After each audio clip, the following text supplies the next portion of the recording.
주식 줄랭이 좋아요, 구독, 띠링띠링 알람 설정 부탁드릴게요. 주식 줄랭이 좋아요, 구독, 띠링띠링 알람 설정 부탁드릴게요. 함께 공부합시다. 네, 안녕하십니까. 주대칭 교양의 주줄랭이입니다. 본 영상 컨텐츠는 리딩이나 종목 추천이 아닌 주린이의 공부하는 모습을 담은 성장 컨텐츠이니 절대 따라하시면 안 됩니다. 주식 매매 책임은 본인에게 있습니다. 네, 영상 보시기 전에 좋아요, 구독, 띠링띠링 알람 설정 그리고 후원도 잊지 말아주세요. 네, 여러분 오늘 장은 어떠셨나요? 네, 오늘 장 조금 어려웠던 것 같아요. 그래서 수급의 주체를 봤더니만 일단 코스피 코스닥 너나 할 것 없이 개인만 샀고요. 외국인과 기관계가 매도한 모습 보실 수 있습니다. 그리고 환율도 체크해 봐야겠죠? 네, 환율 같은 경우는 오늘 장 시작할 때쯤부터 이렇게 쭉 오르기 시작해가지고 장중에 1267.8원까지 올랐다가 장 마감할 때쯤 쭉 내려온 다음에 지금 1266원에 머물러 있는 모습 보실 수 있습니다. 그래서 주말 동안에 좀 환율이 떨어졌었거든요. 그런데 다시 또 이렇게 오른 모습 체크해 보실 수 있어요. 그래서 이유가 무엇인가 하고 봤더니만 일단 미국 연준의 가감한 양적 기축과 빅스텝 조합의 금융시장에 충격이 올 것인가 라는 기사가 뜬 거죠. 그래서 왜냐하면 이번 주 그러니까 5월 3일에서 4일날 연준이 FOMC 회의가 있어요. 그래서 이때 기준금리 인상과 함께 이제 보유자산 축소 계획을 발표할 예정이기 때문에 아무래도 눈치 게임 조금 하시는 거라고 생각하시면 될 것 같고요. 우리나라 금리도 이 발표에 따라서 또 더 인상을 할 수 있거든요. 그래서 그런 부분들까지도 조금 체크해 놓으셔야 되고, 그렇게 만약에 금리 인상을 생각한 것 정도로 올리면 괜찮은데 혹은 그 이상으로 좀 가파르게 올린다거나 하면 당연히 내 금융시장에 충격이 온다는 거 꼭 체크해 놓으셔야 됩니다. 그리고 이번 주는 또 우리나라 같은 경우는 어린이날이 있잖아요. 그래서 쉬는 날이 애매하게 껴있기 때문에 그런 부분들까지도 해서 증시의 변동성이 클 수 있다라고 생각하고 대응을 하셔야 돼요. 네, 그래서 지금 이번 주 이벤트가 있기 때문에 이런 부분들 꼭 체크를 해 놓으셔야 되고요. 그리고 이제 바이든 관련해서 이런저런 기사들 한번 같이 볼 텐데요. 일단 중간 선거 어쩌다 이러면서 지금 미국 국민의 94%가 인플레이션 우려를 하고 있는 거죠. 네, 그래서 이렇게 지금 이 바이든 행정부의 인플레이션 정책에 대해서 찬성하고 있지 않다라고 미국인의 68%가 얘기를 하고 있대요. 네, 그래서 지금 이 경제와 인플레이션을 어떻게 다루는지에 따라서 네, 아마 이 표심이 확 갈릴 수 있거든요. 근데 지금 솔직히 조 바이든이 엄청나게 그 국민들의 지지를 받고 있는 건 아니더라고요. 네, 그래서 지금 좀 잘해야 됩니다. 네, 잘해야 돼요. 잘 대응을 해야 돼요. 그래서 이런 부분들도 조금 체크를 해 놓으셔야 되고요. 그리고 이제 뭐 바이든이 그 기자회견 같은 걸 했는데 출입 기자단은 만찬을 열었대요. 그래서 이제 막 약간 농담식으로 네, 뭐 트럼프를 향해서 참석했다면 쿠데타가 일어날 것이라고 막 얘기를 하고, 또 푸틴을 향해서 뼈 있는 농담, 여기서 대통령들도 감옥을 안 간다, 뭐 이러면서 농담을 좀 했다고 하는데, 그래서 되게 신난 모습을 보실 수 있어요. 그래서 이런 식으로 지금 얘기를 했다라고 하는 것은 농담이지만 약간 뼈가 있는 네, 그런 얘기들도 있다는 거 좀 체크해 보실 필요가 있어서 가지고 와봤고요. 좀 애를 써야 되죠 지금. 그리고 지금 푸틴이 G20 정상회의 참석을 결정을 했다고 해요. 이렇게 된다고 하면 바이든이 과연 참석을 할지 아니면 보이콧을 할지 네, 이런 부분들도 조금 체크를 해 놓으셔야 될 것 같아요. 근데 지금 솔직히 러시아 푸틴이 참석을 하는 것은 좀 되게 반대를 많이 하겠죠. 그래서 이런 부분들도 조금 알고 계셔야 될 것 같고요.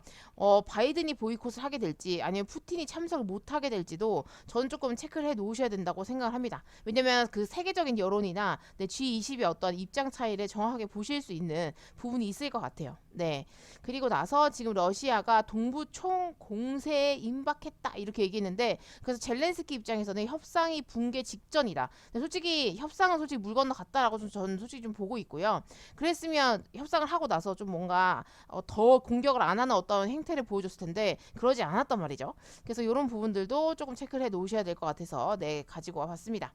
그리고 러시아 재벌 자산 압류를 두고 미국과 러시아의 장애 전쟁을 이제 본격화되지 않겠는가 이제 이런 기사도 떴어요. 네, 그래서 지금 아마 이런 자산 압류 있잖아요. 네, 이런 부분들 두고 굉장한 신경전을 또 벌일 거고, 어떻게 정말 동결을 할 건지 네, 그런 것도 문제일 것 같고, 그다음에 러시아 재벌이 3개월 만에 한 5-6분이 자살을 했다는 얘기가 있더라고요. 그래서 그런 기사를 또 보면서 자살을 당했나 싶은 생각이 들더라고요. 그래서 그런 부분들까지도 한번 체크해 보시면 좋으실 것 같고요. 어떤 식으로 나올지 네, 너무 또 궁지에 몰면 안 될 것 같긴 한데 그런 부분들도 좀 체크해 보실 수도 있고. 근데 러시아 군인이요, 농기계, 그러니까 우크라이나의 농기계나 곡물, 건축 자재까지 싹 다 훔쳐간다는 기사가 떴더라고요. 그래서 요 기사 때문에 또 오늘 장중에 또 장 초반에 네, 좀 강하게 움직였던 모습도 체크해 보실 수 있어요.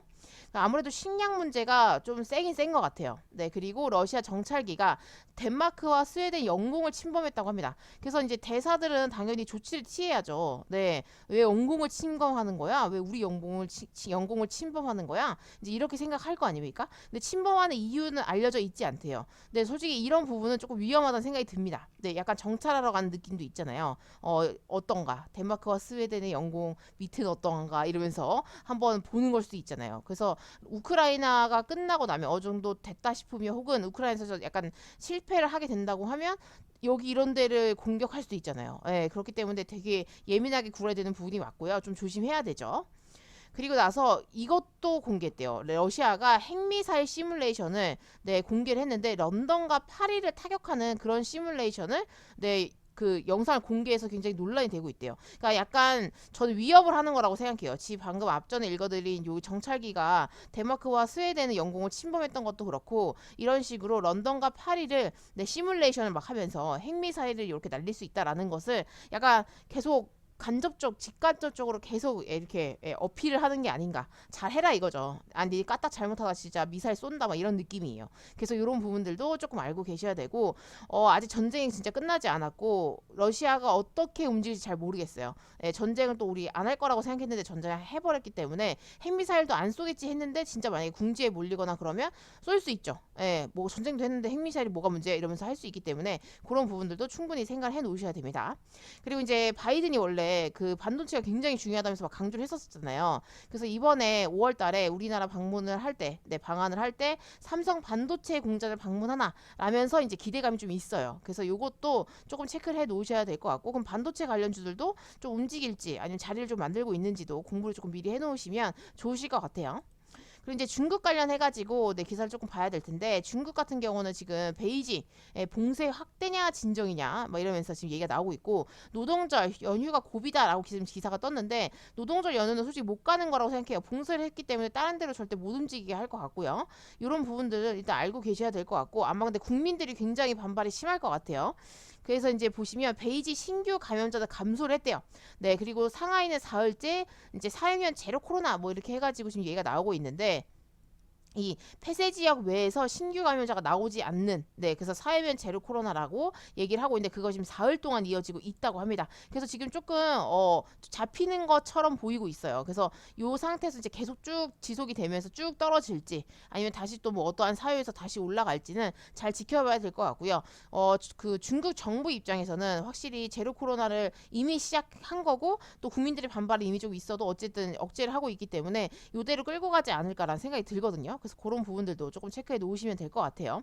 그리고 코로나 봉쇄 때문에 아무래도 중국 제조업 같은 경우 그다음에 지금 국유나 민간이들 모두 아무래도 좀 수치가 안 좋을 수밖에 없죠. 네, 그래서 지금 이런 부분들도 조금 체크해 보실 수 있을 것 같고요.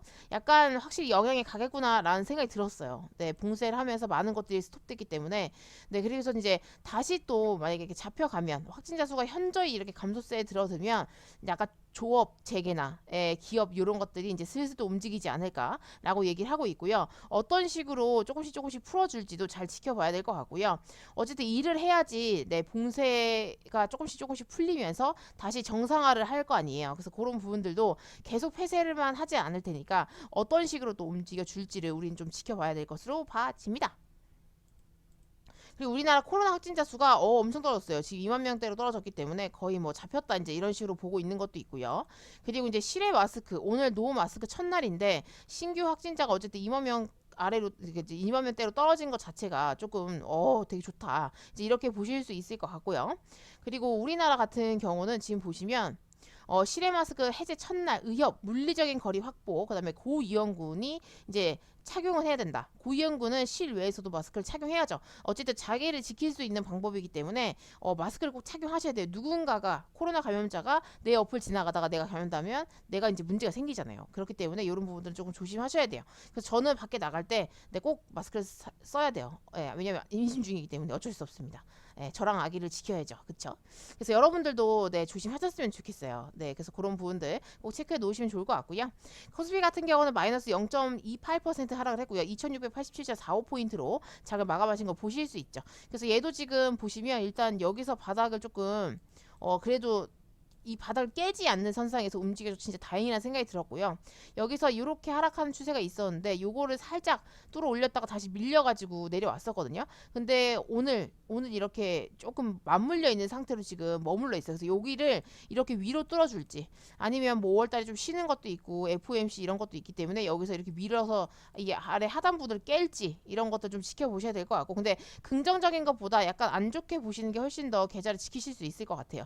이제 연준이 빅스텝 그다음에 뭐 금리 인상을 하겠다 뭐 이런 식으로 얘기를 하면 보통 증시는 안 좋더라고요. 아무래도 투심이 저하가 되고 환율 문제도 있기 때문에 보통은 떨어지더라고요. 그래서 그런 부분들은 네, 꾸준하게 좀 체크를 해 놓으셔야 될 것 같아요. 그리고 지금 코스닥 같은 경우는 네, 0.32% 하락을 했고요. 900포인트는 지켜줬어요. 네, 901.82포인트로 장을 마감하신 거 보실 수 있어요. 그래서 얘도 지금 여기 저점이 여기 있고 요거를 깨는 거 아닌가 막 걱정을 했었는데 그러진 않았고요. 여기 근데 하락하는 추세가 있는데 요 하락하는 추세를 뚫어 올리진 못했어요. 그리고 여기 갭자리를 일단 깨고 내려왔기 때문에 요 갭자리 사이에서 좀 머무르고 있는 거, 요 안에서 약간 살짝 박스권을 만들고 있는데 언제든지 이 박스권을 상단이든 하단이든 뚫어내릴 수 있다는 거 좀 체크해 보실 수 있고, 어쨌든 방금 말씀드린 것처럼 네, 연준의 빅스텝이나 이런 부분들 때문에 투심의 저하로 네, 하단부 깨러 내려갈 수 있다라는 거 꼭 체크해 놓으셔야 됩니다. 그리고 우리나라는 아무래도 대통령 선거가 이제 끝나고 이제 이번에 바뀌잖아요. 5월 달에. 네, 그런 부분들 때문에 증시가 조금 더 엄청 변동폭이 클 수 있어요. 그래서 그런 부분들도 꼭 생각을 해 놓으셔야 됩니다. 그래서 이제 오늘 너는 뭐 했냐라고 물어보신다면 저는 오늘 조금 단타도 치고요. 스윙으로 매수도 했는데 일단 팜스토리 같은 경우는 오늘 여기를 뚫어줄 줄 알았거든요. 그래서 요거는 단타로 들어가도 물려도 괜찮겠다 싶어서 들어갔거든요. 근데 이 이상 올라가지 않더라고요. 그래서 고민을 조금 하다가 일단 얘는 그냥 홀딩 했습니다. 왜냐면 식량 관련주는 그렇게 쉽게 끝날 것 같지 않다는 생각이 들고요. 일단 5일선을 깨거나 그런 흔적이 없었기 때문에 조만간에 다시 또 내일이나 모레나 이렇게 좋은 흐름 보여주지 않을까라고 생각을 하고 일단 저는 홀딩을 했습니다. 그리고 대성산업은 장 초반에 좀 움직이더라고요. 그래서 제가 이제 갖고 있었던 종목이었기 때문에 이때 매도를 하고요. 다시 매수를 했는데 이때 이후에 떨어져가지고 좀 안타깝지만 떨어져가지고 일단 여기서 마무리가 됐고요. 근데 이 유가나 이쪽도 솔직히 가스나 이런 쪽도 아직 저는 끝났다고 생각하지 않아요. 그래서 이것도 일단 홀딩입니다. 네, 홀딩이고요. 그래서 지금 이렇게 두 종목 오늘 다 단타도 치고 뭐 스윙으로 매수도 하고 이렇게 됐고요. 그다음에 서산 같은 경우는 차트가 이뻐가지고 네, 앞에 매집봉도 있고 어쨌든 지금 시멘트 관련주들이 네, 오를 거라고 생각을 하고 뭐 총파업 이런 얘기도 있었는데 결론적으로 좀 한번 슈팅을 쏴주지 않을까. 네, 추세를 잘 이쁘게 타고 올라가고 있기 때문에 이 추세만 깨지 않으면 네, 여기 라인들까지 충분히 올라갈 수 있다고 보기 때문에 홀딩했고요. 동양철강 같은 경우도 보시면 추세는 깨지 않고 올라가고 있어요. 네, 조금 변동폭이 있지만 이런 추세를 타고 올라가고 있기 때문에 여기 또 갭뜬 음봉도 있고 그래서 충분히 올라갈 수 있다. 이제 이렇게 생각을 하고 있고, 네, 풍국주장 같은 경우도 저는 이런 게 다 매집봉이라고 생각을 하거든요. 그래서 얘도 지금 보시면 전체적으로 봤을 때는 네, 그렇게 뭐 추세 조금 빼면서 여기서 지금 박스권 조금 만들고 있는데 이 박스권 만드는 거 솔직히 요 앞에 이 거래량 터진 이 음봉 있잖아요. 네, 윗골이 길게 달린 이 음봉 때문에 약간 매물대가 생각보다 많았나 봐요. 그래서 이런 식의 박스권을 조금 그리고 있는 것으로 봐집니다. 그렇기 때문에 조금 시간이 걸리겠구나. 이제 이렇게 생각을 하고 있고요. 네, 대성산업이나 방금 말씀드렸던 팜스토리 이런 것들은 네, 아직 뭐 끝나지 않았다고 보고 있기 때문에 그렇게 들고 있고요. 테림포장 같은 경우도 여기 앞에 갭뜬 음봉이 있고 이 상태에서 네, 움직이고 있기 때문에 이것도 한 번은 슈팅은 나오겠다. 근데 이제 기간적으로 얼마나 빠르게 수익을 낼 수 있느냐 없느냐에 항상 그게 문제인 것 같은데 조금 지루하긴 하죠. 아무래도 이렇게 계좌가 조금 작다 보니까 빠르게 이렇게 순환이 돼야지 수익을 계속 많이 가져갈 수 있는데 그런 게 아니고 뭔가 샀는데 시간을 조금 많이 길게 가져가니까 이런 부분은 좀 안타까운 부분이 있어요. 그래서 타점에 대한 것들은 진짜 고민을 많이 하게 되는데 아직 실력이 부족해가지고 근데 그런 건 좀 아직 어려운가 봐요. 대양금속 같은 경우도 저는 이거 갭 뜨는 봉 있고 이 상태에서 조만간에 여기서 슈팅이 나오지 않을까라고 생각했는데 생각보다 개미가 많이 탄 걸까요? 네, 생각보다 많이 빼고 있어요. 그래서 여기 지금 여기 이 갭자리 몇 그루 내려왔잖아요. 이렇게 된다고 하면 여기서 뭐 이렇게 박스권 구하다가 어느 순간 시간을 엄청 많이 끌고 이렇게 올라가겠다 생각을 하고 있습니다. 근데 시간이 많이 걸리니까 좀 재미가 없죠. 그리고 신원종합개발 같은 경우는 이제 이렇게 하락하는 추세가 있었는데 요거를 깼죠. 그러면서 이제 반등을 딱 주는 흐름이 오늘 나와줬어요. 그래서 지금 5.41% 오늘 올라갔는데 얘는 부동산 관련주 기사들이 계속 나오고 있더라고요. 그렇게 된다고 하면 뭐 이런 추세만 탄다고 생각을 하면 이제 이렇게 한번 요 앞에를 갱신하는 올라갈 수 있겠구나 그렇게 생각을 하고 있고요. 그리고 그레디언트는 아직 정지여가지고 요거는 조금 이제 이 정지가 풀린 이후에 어떻게 움직일지 조금 봐야 될 것 같고요. DKND 같은 경우는 이제서야 조금 바닥을 잡나 봐요. 여기서 또 떨어지지 않았으면 좋겠는데 이런 식으로 지금 이제 바닥을 조금 저점을 들어 올리는 거 자체가 조금 의미가 있거든요. 그래서 이 상태에서 이런 추세를 깨지 않는 선상에서 움직여 주다가 요 앞에 이제 이렇게 한번 슈팅 딱 쌓았던 요 지금 거래량 터진 여기 있잖아요. 요 봉 정도까지는 조금 올라가줬으면 좋겠습니다. 그래서 저희 희망사항들은 이렇게 지금 되어 있고요. 어떻게 움직이는지는 꾸준하게 체크를 하면서 대응을 조금 해야겠죠. 그래서 여러분들 오늘 계좌 어떠실지 너무 궁금하고요. 아무래도 FOMC도 그렇고 우리나라 또 연휴가 어린이날 연휴가 조금 껴있기 때문에 증시 변동폭은 굉장히 심할 거라고 생각이 들어요. 그래서 테마주를 조금 잘 타시는 분들은 괜찮을 것 같은데 그런 게 아니고 저처럼 이렇게 스윙을 조금 타점을 잘못 잡으시거나 약간 시장에 관심이 없어지는 그런 것들을 잡으실 때 조금 힘드실 수 있겠다. 이제 이렇게 조금 생각이 듭니다. 그래서 그런 부분들까지도 여러분들이 충분히 고민을 하시면 좋으실 것 같습니다. 그래서 오늘도 너무너무 고생하셨고요. 어쨌든 5월 달에 한 주가 첫 달이 이제 시작이 됐으니까 또 파이팅 있게 매일매일 장대 양봉과 함께 하시길 바랄게요. 여기서 마치도록 하겠습니다. 이상 주대신 겨울행아의 주식 줄랭이었습니다. 구독, 좋아요, 띠링띠링 알람 설정 잊지 말아주시고요. 후원도 잊지 말아주세요. 함께 공부합시다.